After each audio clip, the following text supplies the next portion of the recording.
는 하나님의 말씀은요, 창세기 12장 우리 10절에서 20절 보시겠습니다. 창세기 12장 10절에서 20절 말씀입니다.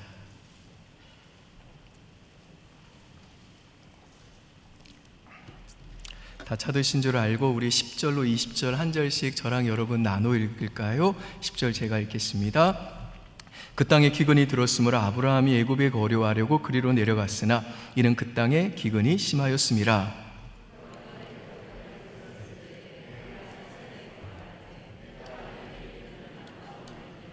애굽 사람이 그들을 볼 때에 이르기를 이는 그의 아내라 하여 나는 죽이고 그대는 살리리니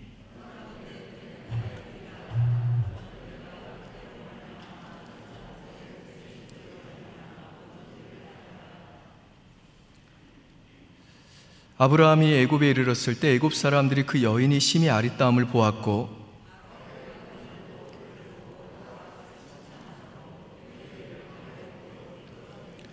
이에 바로가 그로 말미암아 아브라함을 후대함으로 아브라함이 양과 소와 노비와 암수 나귀와 낙타를 얻었더라.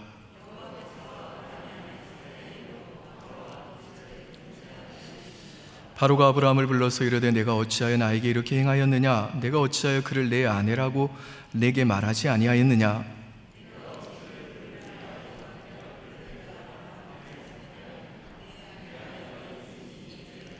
같이 읽습니다.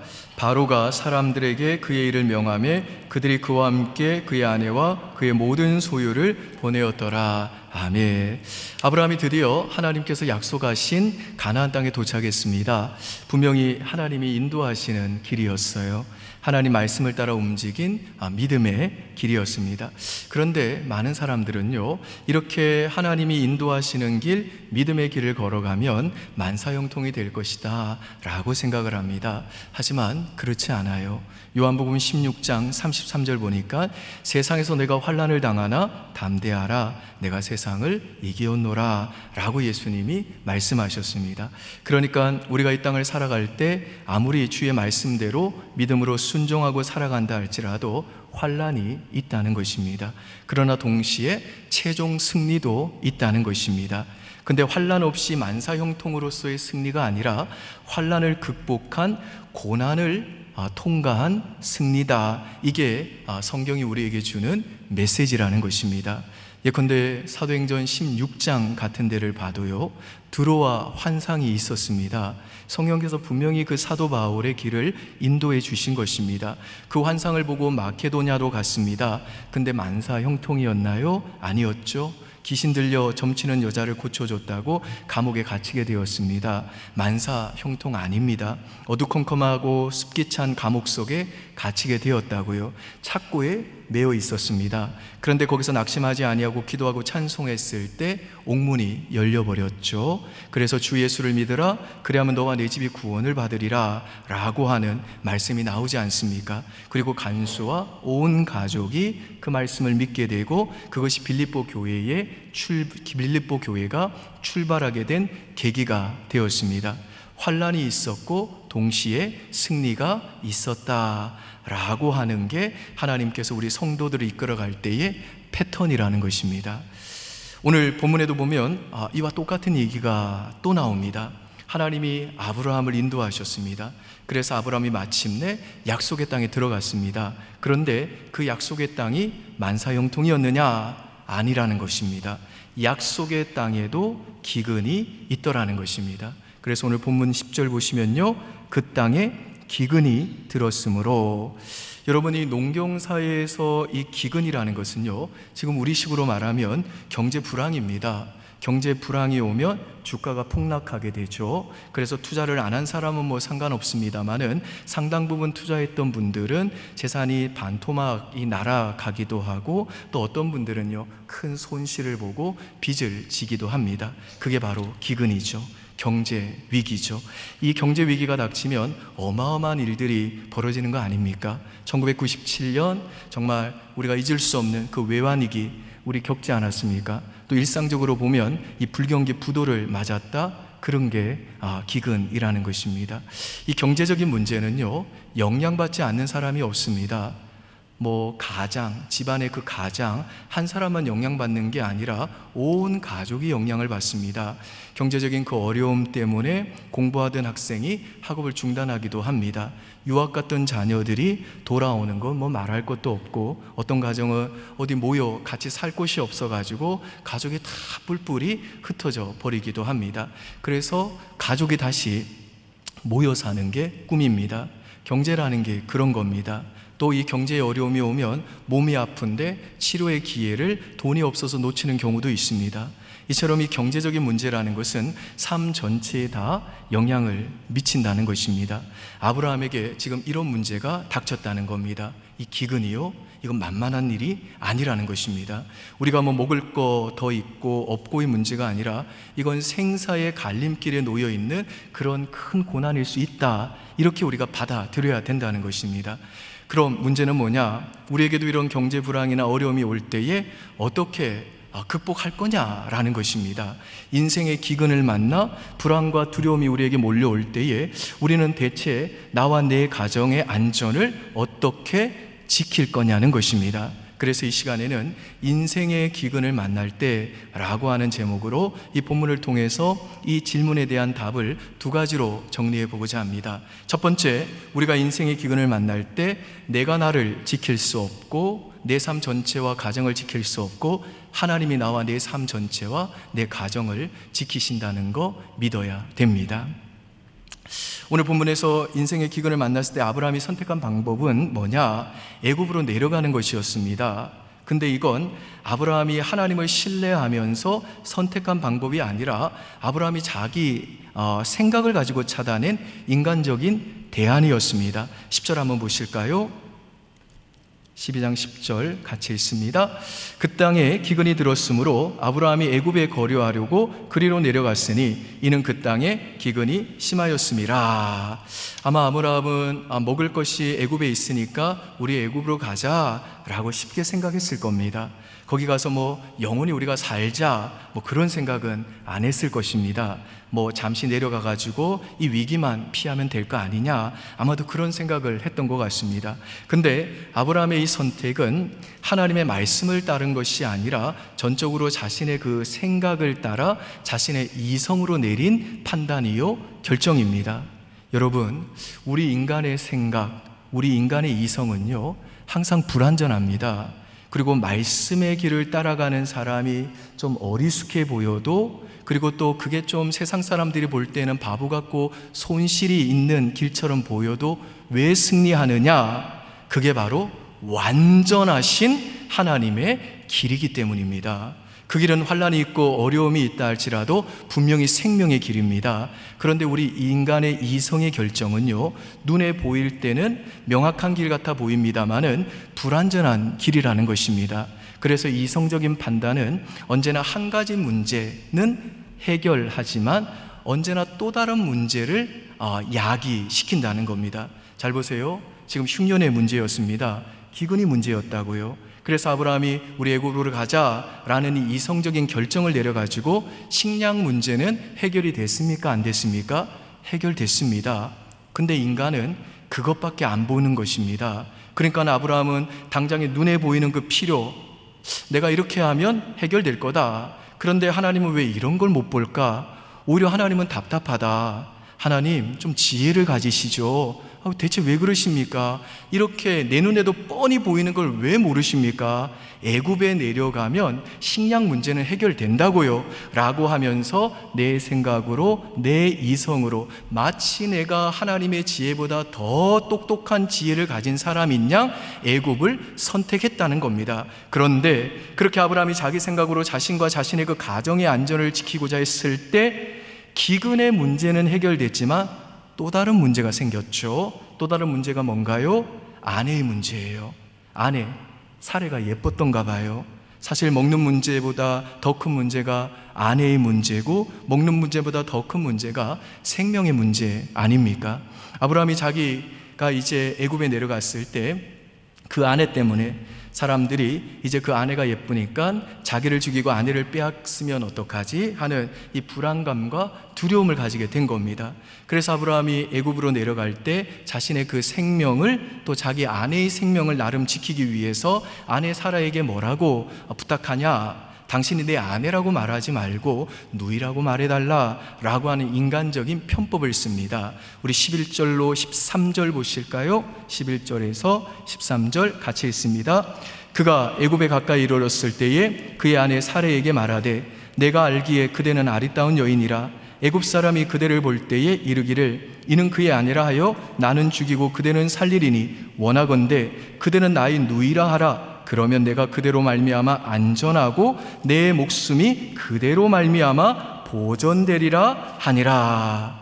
근데 아브라함이 이렇게 자신의 그 잔머리를 굴려가지고 아내를 누이라고 속이는, 참 어떤 면에서는 남편으로 또 한 남자로서는 정말 비굴하니 인간적인 편법까지 동원해가지고 애굽으로 내려갔는데 자신의 그 장깨 때문에 오히려 아내를 빼앗기게 될 위기에 봉착하게 됩니다. 우리 14절로 16절 보실까요? 저와 여러분들 나누어 있습니다. 아브라함이 애굽에 이르렀을 때 애굽 사람들이 그 여인의 심히 아리따움을 보았고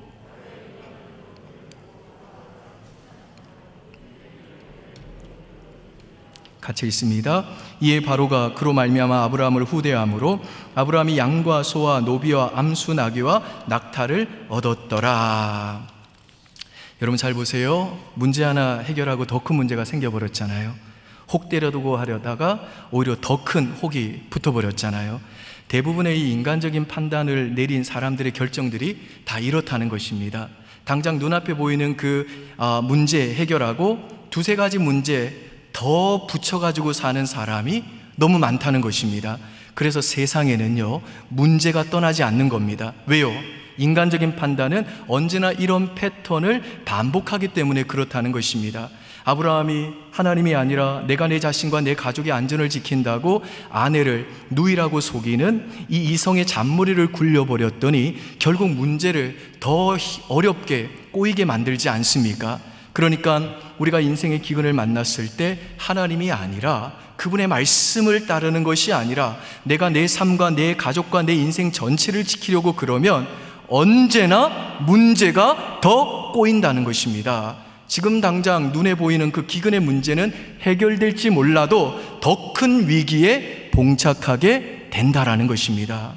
여러분, 우리가 주일날 사무엘상 강해를 통해 살펴본 것처럼 다윗이 그 사울에게 쫓겨다니는 도망자 생활을 하다가 어느 날에는요, 내 생각에는 내가 이러다가 사울에게 잡혀서 망하겠다. 나만 죽는 게 아니라 내 가족과 내 백성, 나를 따르는 저 600명의 식솔들까지 다 죽겠다 라고 판단이 되어가지고 자기와 자기 가족과 식솔들의 그 안전을 지키기 위해서 블레셋으로 망명을 갑니다. 근데 어떻게 됩니까? 다윗의 생애 가운데 가장 큰 통곡의 눈물을 흘리는 위기를 만나잖아요. 무슨 위기냐? 다윗과 군사들이 잠시 자리를 비운 사이에 아말렉 족속이 그 마을로 쳐들어와가지고 집들을 다 불태워버리고 다윗과 가족들과 백성들을 산채로 전부 다 잡아가 버린 겁니다. 사무엘하 30장 1절 4절까지 한번 보실까요? 사무엘상 같이 읽습니다. 다윗과 그의 사람들이 사흘 만에 시글락에 이른 때에 아말렉 사람들이 이미 네겝과 시글락을 침노하였는데 그들이 시글락을 쳐서 불사르고 거기에 있는 젊거나 늙은 여인들은 한 사람도 죽이지 아니하고 다 사로잡아 끌고 자기 길을 갔더라.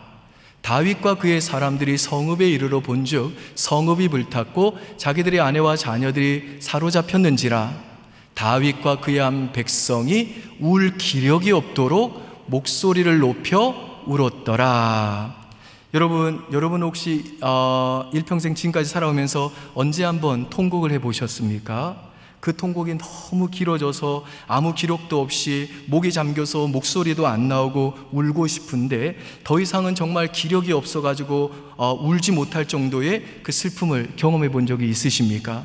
우리나라 장례 문화를 보면요, 부모님이 돌아가셨을 때 자녀의 죽음, 사랑하는 배우자의 그 죽음 앞에서도 장례식에 가면요, 밥을 줍니다. 간식도 줘요. 쉴 시간도 준다고요. 왜 그렇습니까? 기력 보충하면서 울라고 슬퍼하라는 겁니다. 근데 지금 다윗은 기력이 다하도록 통곡했다 그랬습니다.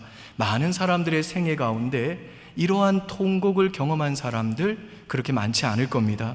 여러분, 다윗의 이 눈물은 어떤 눈물이냐면요, 먼저 목자의 눈물입니다.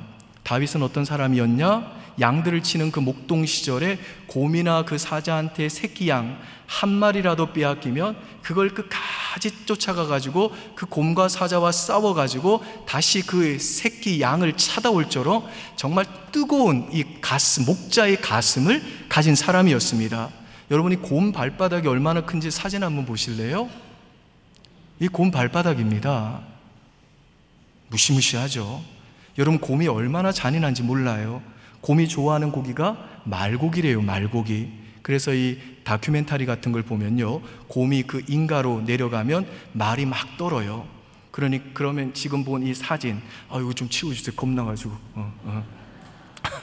이 사진에서 보았더니 저 발바닥으로 말뺨을 딱 때립니다.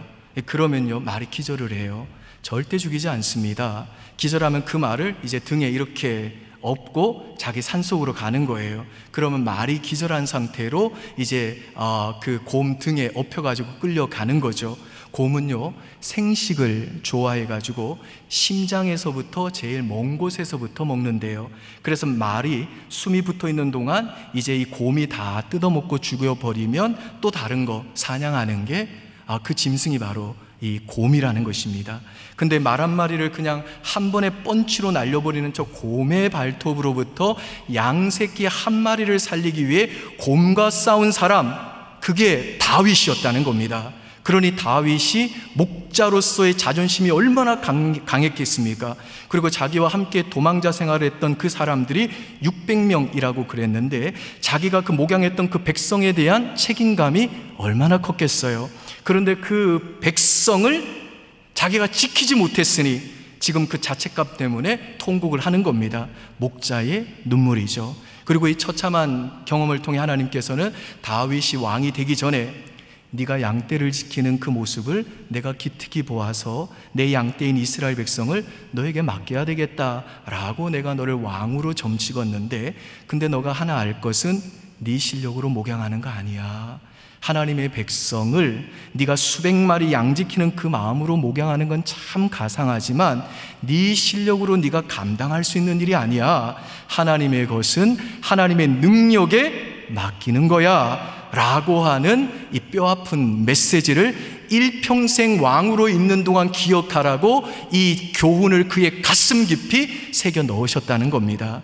그리고 다윗의 이 눈물은요, 목자의 눈물이었을 뿐 아니라 자기 가족을 지켜내지 못한 가장의 눈물이기도 합니다. 다윗은요, 사울에게 쫓기는 그 도망자 생활 중에도 그 부모와 가족들을 돌보았던 효자였습니다. 그래서 자기 목숨 하나 부지하기도 힘든데도 자기 가족, 그 연로하신 부모님 모시고 도망 다녔다는 겁니다. 그렇게 내 몸 하나 바쳐 내 가족은 내 힘으로 지키겠다, 이게 다윗의 효심이었고 가족을 사랑하는 다윗의 마음이었는데 그 열심으로 자기의 그 사랑하는 아내들과 자식들을 지키지 못한 것입니다.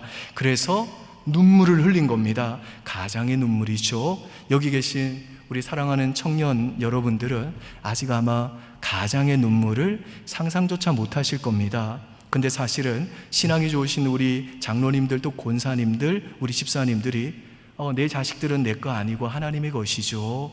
저는 청지기 맡은 자로서 하나님의 자녀로 그냥 제 자녀를 잘 양육하겠습니다 라고 말은 그렇게 합니다마는 내 자식은 내 것이다 라고 하는 이 생각은요, 모든 부모들의 그 뼛속까지 새겨져 있는 생각입니다. 이걸 떨쳐버리기가 쉽지 않다고요. 근데 부모가 그것을 언제 내려놓게 되냐? 내 아이를 내가 놓을 수밖에 없는 절박한 상황에 직면하게 되면 정말 소유권을 이전하게 됩니다. 예컨대 자식이 질병이나 사고를 당해가지고 정말 죽느냐 사느냐 하면 하나님 이 자식 내 거 아닙니다. 하나님의 아들이고 하나님의 딸입니다. 그러니 제발 좀 살려주십시오 라고 평소에는 이걸 못 깨닫다가 자식을 빼앗길 위기를 직면할 때, 그리고 자식을 빼앗겼다가 다시 찾을 때, 혹은 자식을 잃어버렸을 때, 그때서야 비로소 자식이 누구 것이냐를 확인하게 되는 것입니다. 하나님께서 잔인하게 모질게 다윗에게 이걸 통과시킨 겁니다. 하나님께서 가족에 대한 유달리 깊은 애착과 책임감으로 똘똘 뭉쳐있던 그 다윗의 자존심을 완전히 짓밟은 겁니다. 하나님이 다윗의 그 목자로서의 자존심을 완전히 묵사발을 만든 겁니다. 그래서 다윗은요, 정말 이 울기력이 없도록 통과하는 이 모질고 처절한 경험을 통해 내가 아무리 열심을 가지고 내 가족을, 내 자식을 지키려고 해도 내 힘으로는 안 되는구나. 내 얄팍한 지식과 내 이성으로는, 능력으로는 보호 못하는구나. 하나님이 지켜주셔야 되는구나. 내 힘과 내 열심으로 하나님께서 맡기신 이 양무리들을, 이 이스라엘 나리를 내가 다스릴 수 없구나. 내가 이들의 목자가 아니라 하나님이 이들을 지키시는 이들의 진정한 목자시구나 라는 걸 깨닫고 이제 자기 가족과 자기 백성을 전적으로 하나님께 맡기게 된 것입니다. 여러분, 코로나 바이러스가 이렇게 돌아다니는데 부모가 아무리 돈이 있고 아무리 권력이 있어도 바이러스가 그거 봐줍니까? 집 밖에 나가는 이상, 대중교통 타고 다니는 이상 그 안전을 어떻게 부모가 담보하겠어요? 그냥 하나님께 그 자식의 안전을 맡기고 사는 것입니다. 내 힘으로 내 가정을, 정말 내 자식을, 내 사업을 지킬 수 없는 겁니다. 그냥 하나님께 다만 맡기는 것입니다. 여러분, 지금 자기 생각으로, 자기 이성으로, 자기 얄팍한 꾀로 자신이 자기 가족과 그 가족을, 자기 삶 전체를 지키고자 하는 아브라함의 이 남자로서는 정말 기억하기 싫은 이 굴욕적인 실패를 통해 하나님께서 그 아브라함, 믿음의 조상인 그 아브라함이 이제 믿음의 여정을 출발할 이 시기에 그 가슴에 깊이 새겨주고자 하는 교훈도 바로 이겁니다. 내가 나를 지킬 수 없고 하나님이 나와 내 가정과 내 삶 전체를 지키신다는 거, 이거 믿어야 된다는 겁니다. 그래서 하나님께 내 인생과 내 가족과 내 미래를 맡겨야 된다는 겁니다. 아멘이세요, 여러분? 아멘. 잠언 29장 25절 보니까 이런 말씀 나옵니다. 한번 보실까요? 같이 읽습니다. 사람을 두려워하면 올무에 걸리게 되거니와 여호와를 의지하는 자는 안전하리라. 여러분, 잊지 마십시오. 사람을 의지해 가지고 사람들이 어떻게 나를 평가할까, 또 사람들에게 내가 어떻게 인정받을까, 계속 그러다 보면요, 올무에 걸린 인생이 될 수밖에 없습니다. 사람 비위 맞추려다 그러면 다 걸리게 되어 있다는 것입니다. 그런데 여호와 하나님을 의지하는 자는 어떻다고요? 안전하리로다. 오늘 여러분의 삶에 지금 문제들이 있죠. 지금 이 시간, 오늘 기도하면서 결단 내리셔야 됩니다. 사람 두려워하는 모습으로 계속 가면요, 얼무에 빠지고 또 빠지고 또 빠질 겁니다. 그러나 여호와를 의지하는 자는 안전하리로다. 여러분, 안전의 길로 오십시오. 여호와 하나님을 의지하는 백성 되십시오. 우리 눈에 보일 때 어려움같이 보여도 철저히 하나님 말씀 믿고 나가면 그 길이 어려운 길이 아닙니다. 그 길이 안전한 길인 것입니다. 만약에 아브라함이 가나안에 그냥 있었으면요, 하나님이 다른 방법으로 아브라함을 먹이셨을 겁니다. 가나안에서 내가 말씀 붙들고 살다가 굶어 죽었다? 절대 그런 일 없습니다. 말씀이 인도하는 길이 가장 최고로 안전한 길이라는 것입니다. 하나님이 나를 먹이시는 분이고 나를 보호하시는 분이고 이끄시는 분이시라는 겁니다. 내가 나를 지키는 게 아니라 하나님이 나와 나의 가족과 사업터와 내 인생 전체를 지켜주신다는 것입니다. 믿습니까, 여러분? 아멘. 두 번째, 우리가 인생의 기근을 만날 때 하나님은 우리가 불순종할 때에도 우리를 지켜주신다는 거 믿어야 합니다. 자, 이제 아브라함이 자기 깨에 빠져가지고 아내를 다른 남자에 이제 첩으로 주게 되는 위기에 봉착합니다. 근데 이 문제를 아브라함이 푼 거 아니에요. 하나님이 개입하셔서 풀어주셨습니다. 아브라함이 해결하지 못했습니다. 저와 여러분도 마찬가지입니다. 우리도 우리의 문제를 우리가 해결하지 못합니다. 위기의 때에 하나님 하고 부르면 주님이 도와주시고 풀어주시는 겁니다. 그런데 오늘 본문에서 우리가 주목해야 될 중요한 점이 하나 있는데 그게 뭐냐? 오늘 읽었던 이 창세기 12장 10절부터 20절까지 보면요, 아브라함이 기도했다는 말이 있습니까? 없습니까? 없습니다. 아브라함이 하나님 앞에 단을 쌓았다, 예배를 드렸다, 이런 말이 있습니까? 없습니까? 없습니다. 그런데 하나님이 어떻게 하시는지 17절로 20절 한번 보실까요? 저와 여러분 한 절씩 읽겠습니다. 여호와께서 아브라함의 아내 사레의 일로 바로와 그 집에 큰 재앙을 내리신지라.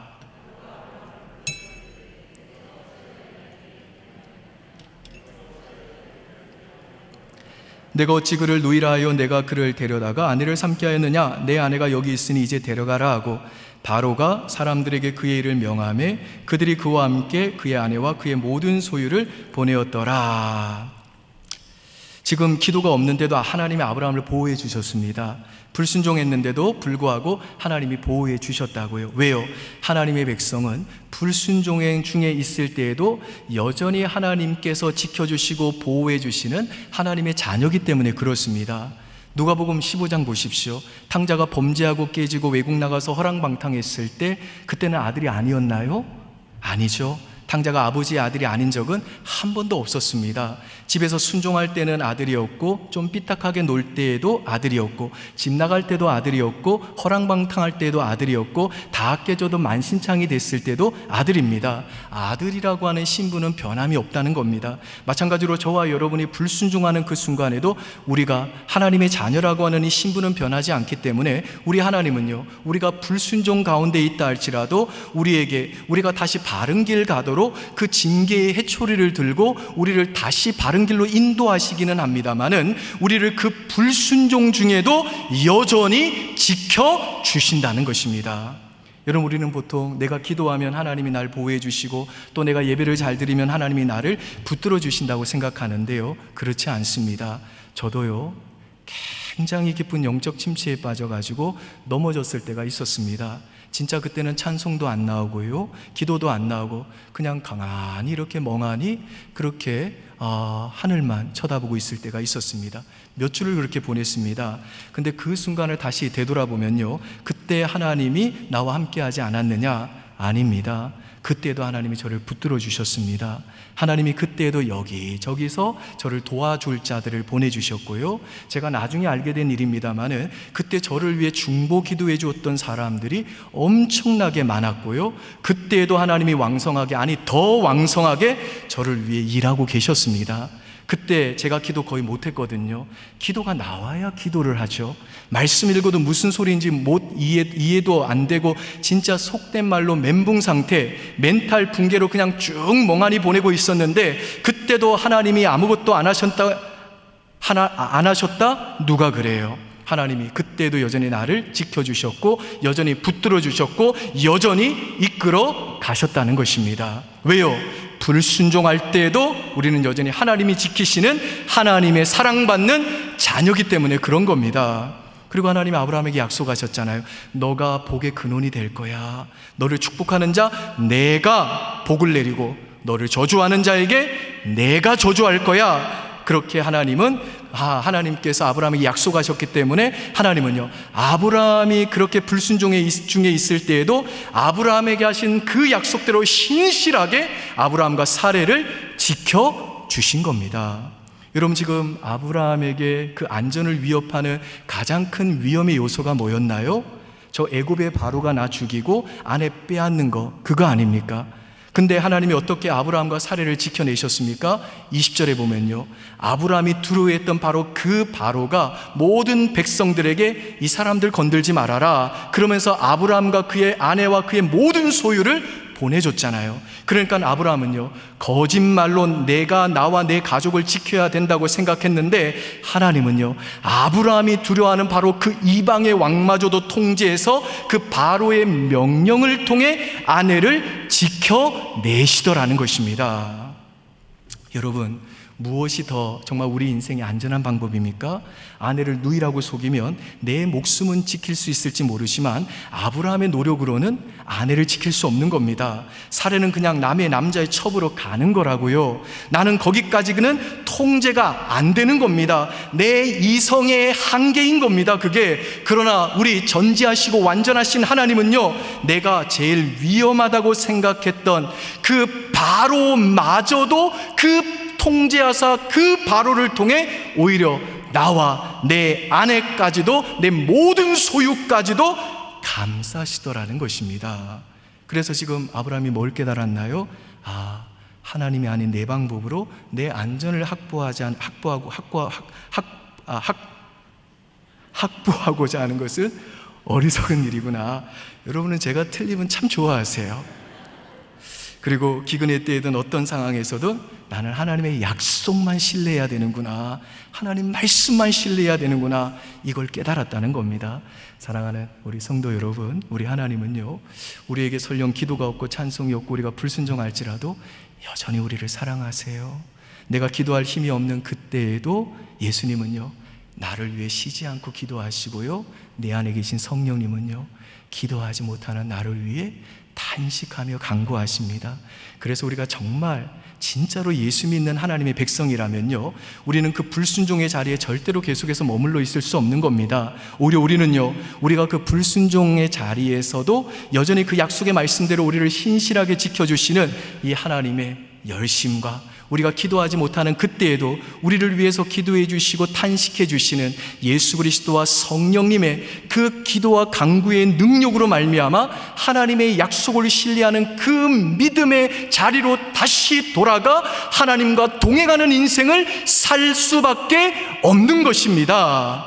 그리고 내가 나를 지킬 수 없고 하나님이 나를 지키신다는 걸 믿음으로 다시 하나님께 모든 걸 맡기는 기도의 자리로 돌아가게 되고, 내가 불순종 중에도 여전히 나를 지켜주신 그 하나님의 열심과 그 약속의 신실함을 생각하면서 이것이 나의 간증이요, 이것이 나의 찬송일세, 나 사는 동안 끊임없이 구주를 찬송하리로다.